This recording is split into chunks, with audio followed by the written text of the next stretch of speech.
Good morning mga ka-farmers. Karong adlaw mga ka-farmers, magtransplant ta sa atuang ampalaya.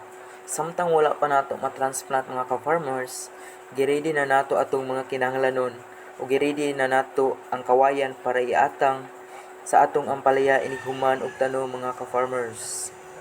Gibuhat ni nako ang pag-atang og kawayan sa atong ampalaya mga ka-farmers kay daghan kaayo mga manok diri ilan ni kakaon ang atong tinanom nga ampalaya mga ka-farmers. Ug nahuman na nato og transplant ang ampalaya mga ka-farmers, so mo nakatong giingon nako ganina nga ato na atangan og stick para dili kakaon sa manok mga ka-farmers. Sa isa ka punuan mga ampalaya mga ka-farmers, nagbutang lang tag tulo lang ka stick.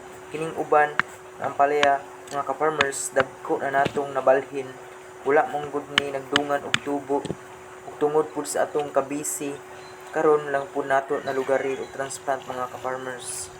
Dako jud kaayo ni og katabang ang stick mga ka-farmers para sa atong ampalaya. Ug paghuman na nato og tanom og pagbutang og stick mga ka-farmers, ato na kining bisbisan og tubig mga ka-farmers. Kinahanglan jud ni nga pag-transplant nato sa atong tanom nga ato yung bisbisan mga ka-farmers, labi na karon sa akong pag-transplant na walay ulan mga ka-farmers.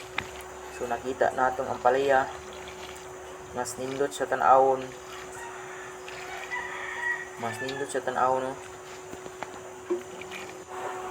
Ug maora to mga ka-farmers, daghan kaayong salamat mga ka-farmers sa pagtan-aw ni ining gamay na akong video bahin sa pag-transplant sa akong ampalaya mga ka-farmers. Ug daghan kaayong salamat sa inyong tanan mga ka-farmers. Bye bye.